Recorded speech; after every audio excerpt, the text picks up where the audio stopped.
Die Stille ist endlich das erste Mal hörbar. Wir, Susanne und Jan aus der Schweiz, stehen hier mitten in der Wüste von Marokko mit unserem 3-jährigen Rhodesian Ridgeback, der quasi in seine Ursprungsheimat zurückgekehrt ist, und unserer 1,5-jährigen deutschen Dogge Dana. Fernab vom Stress, fern vom Lärm und endlich Raum zum Freiatmen.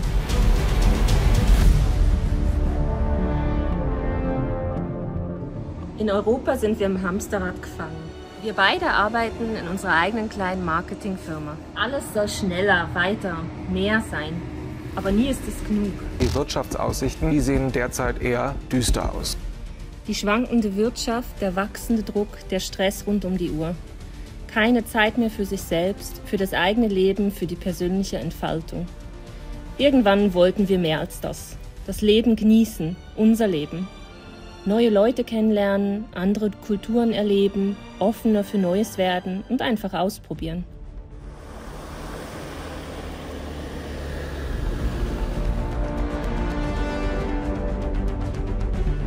Gestartet haben wir unsere Reise in der Schweiz, sind durch Frankreich und Spanien gefahren. Da wir beide vorher noch nie campen waren, war es gut vorab schon ein paar Erfahrungen in Frankreich und Spanien zu machen. Wir sind auf einem wunderschönen Mandelbaumhain mehrere Tage campen, um langsam anzukommen ins Reisefeeling.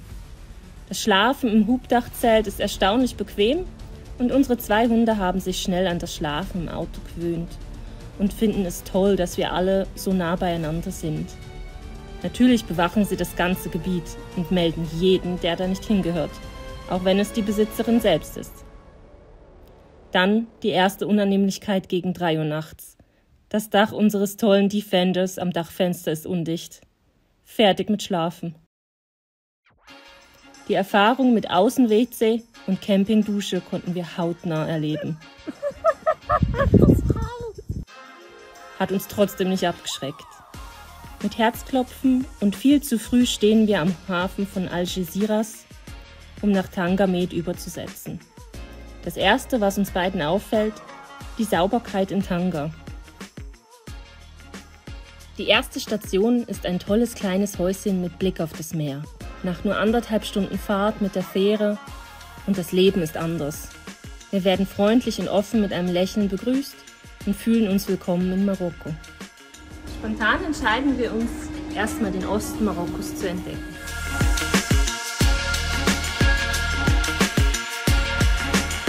Tetuan ist riesig und ich betrete das erste Mal eine Medina.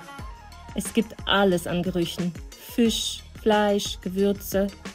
Es ist unglaublich viel los.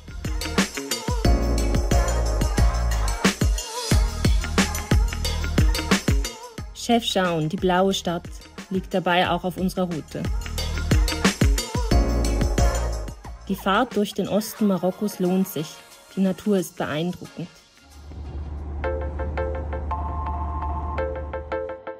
Was auffällt, in den ländlicheren Regionen sehen wir sehr viel Abfall rumliegen. Überall. Hier wird der Abfall verbrannt, sei es Dosen oder PET-Flaschen. Und vom PET gibt es sehr viel Abfall, da man ja so viel Trinkwasser braucht und dieses nicht aus dem Wasserhahn bekommt. Jetzt bemerkt man erstmal, wie viel Trinkwasser man eigentlich braucht.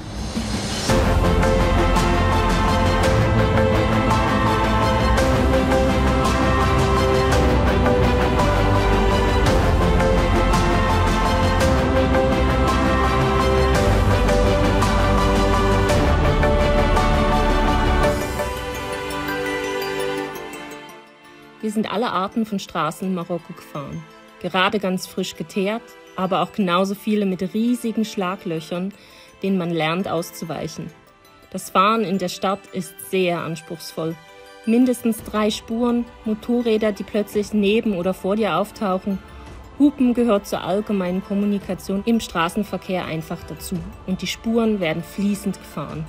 Heißt, von links nach rechts und umgekehrt ein ziemlich fluides Durcheinander, was aber irgendwie funktioniert.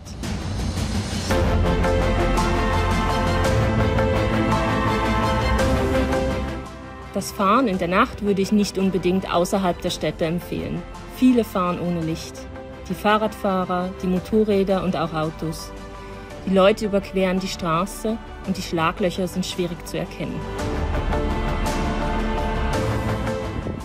Wir sind mitten in Marokko und haben einen wunderschönen Ort gefunden während unserer Reise Richtung der algerischen Grenze.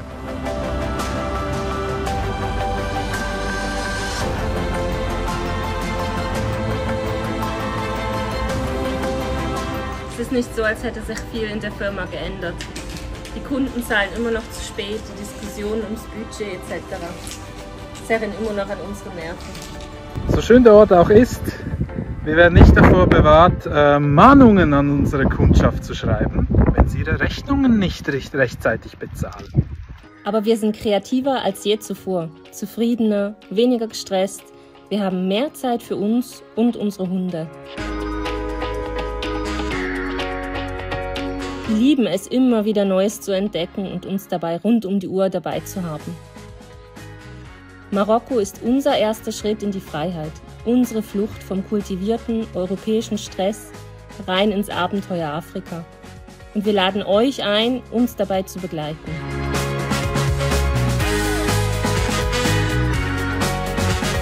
Unser aktuelles Ziel ist Tansania, über die Westküstenroute Afrikas zu erreichen.